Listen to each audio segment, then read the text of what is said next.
Salutations everybody, it is Matty here today, and Microsoft had themselves a very telling weekend for the future of Xbox. So we're going to be going over all the news and announcements in the flash fashion, so very quickly, and then after that, I'm going to be giving my thoughts on Microsoft and the next generation. I've seen a lot of think pieces on Microsoft, and they're going to totally take over the industry. I want to discuss whether or not that's possible and true. But first, announcements and news. Microsoft acquired both Obsidian Entertainment and inXile Entertainment.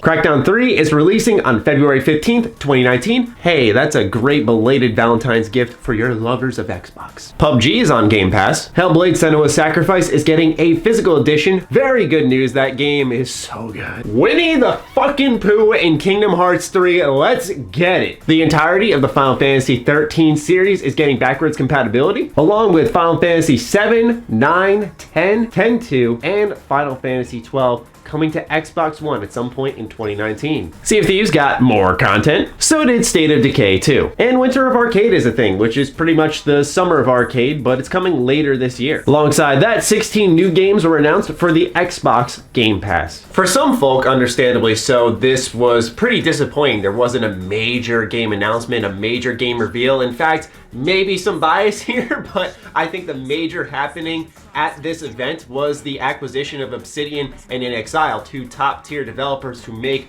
amazing RPGs, being invited into the Microsoft family. But Crackdown has a final date. We got some new Xbox Game Pass stuff. It showed that Microsoft was very much ready for the future with holding back big announcements when the stage was all theirs. We don't have the PlayStation conference this year in the winter. All that's left now is just the Game Awards. So it seemed like Microsoft was set up to make a big announcement and make some real noise in their own space, and they chose not to, aside from some of these announcements. I think the reason for that is because they want to come out of the gates swinging next generation. So a lot of people have made those think pieces, those opinion videos that Microsoft is likely going to dominate next generation. I think it's a bit hasty to say that. People are very quick to see this news and think of all the possibilities with Microsoft, which is very well a thing. They do have a lot of potential next generation, but to entirely dismiss all Sony's done this generation and just assume that they're gonna get washed to get rid of Bloodborne, Spider-Man, God of War, Hellblade when it was exclusive, Persona 5, Horizon Zero Dawn. I mean, there's a big list of PlayStation exclusives,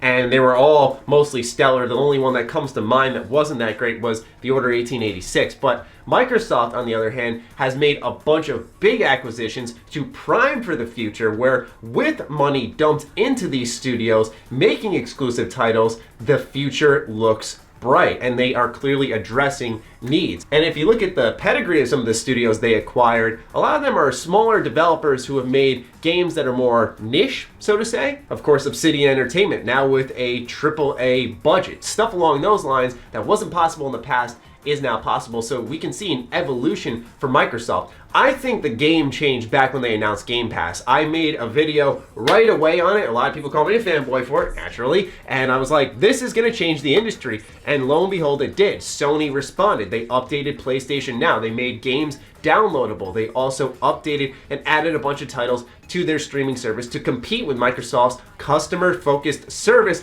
that was clearly way better in every way, shape, and form, and they continue to update. My takeaways from this, which I shared on my Twitter account, I want to share in this video as well because not everyone follows me, is number one, that Microsoft is clearly taking a more RPG focus with this next generation. While Sony dominated in the third-person open-world action-adventure section of games, I think Microsoft has the possibility to just grab the RPG genre and make it theirs. I mean, when you acquire hardcore RPG developers like Obsidian, inXile, and there's the potential of Playground Games going to work on the Fable series when they already made fantastic open world games, I think that there is just a lot of room for them to take hold of this RPG section and really become the big name tied to it. Furthermore, they're trying to up their game with Japanese role-playing titles. Another thing I noticed, we saw back at E3, a Kingdom Hearts 3 trailer debuted during Microsoft's conference, and at this showcase, we got another brand new KH3 trailer, which I cannot wait for this game, man, holy moly. And then on top of that, Final Fantasy making a big appearance on the Xbox finally. It's all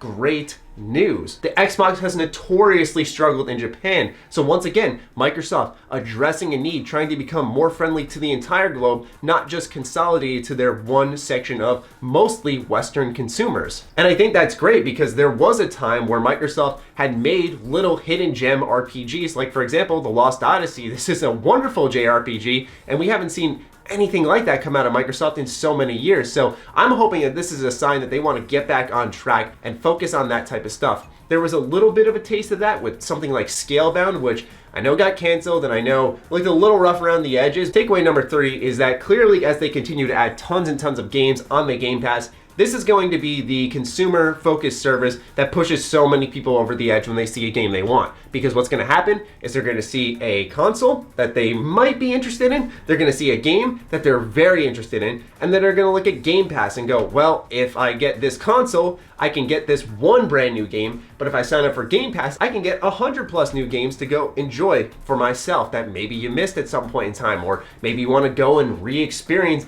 and that pushes them over the edge because they're getting so much bang for their buck. I think a lot of people look at Sony's success with the PlayStation 4 this generation and think just because they're doing so well, Microsoft is failing horribly. But the truth is that Microsoft is doing fine. They're doing better than they did last generation. They're making tons of money, which is why they're able to invest in all these studios. So if they're doing fine for their own measures and they can only stand to up their game, then they're already going to be winning next generation in their own standards. It's about how many consumers are they going to win over. And yes, when they've already lost this foot race against Sony, it's clear that they're priming for the next generation. Will they win it though? No one can decide that. It's up to the exclusives which sell the specific platform and then the consumer-focused services tied to said platform. Microsoft already has the consumer-focused services there with the return of the arcade, the Game Pass, Xbox Play Anywhere, the list goes on. They just need the exclusives, and the exclusives that are really powerful, not just another amazing Forza game, truly varied titles, new IPs,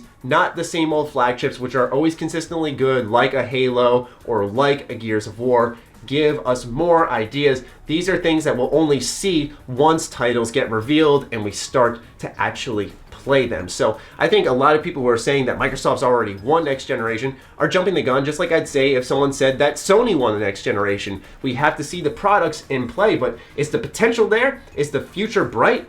Absolutely. There's so much room to improve, and it seems Microsoft's addressing those needs. Anyway, those are my thoughts on this big news drop from Microsoft and just the future of the industry as a whole. I'd love to hear your thoughts on this in the comments down below, so do fire away, ladies and gentlemen. Other than that, follow me on Twitter, like me on Facebook. Those links are in the description down below, along with my Patreon. Do consider supporting that as it fuels all the content I create here. Stay sexy, stay active. I love you all. Peace.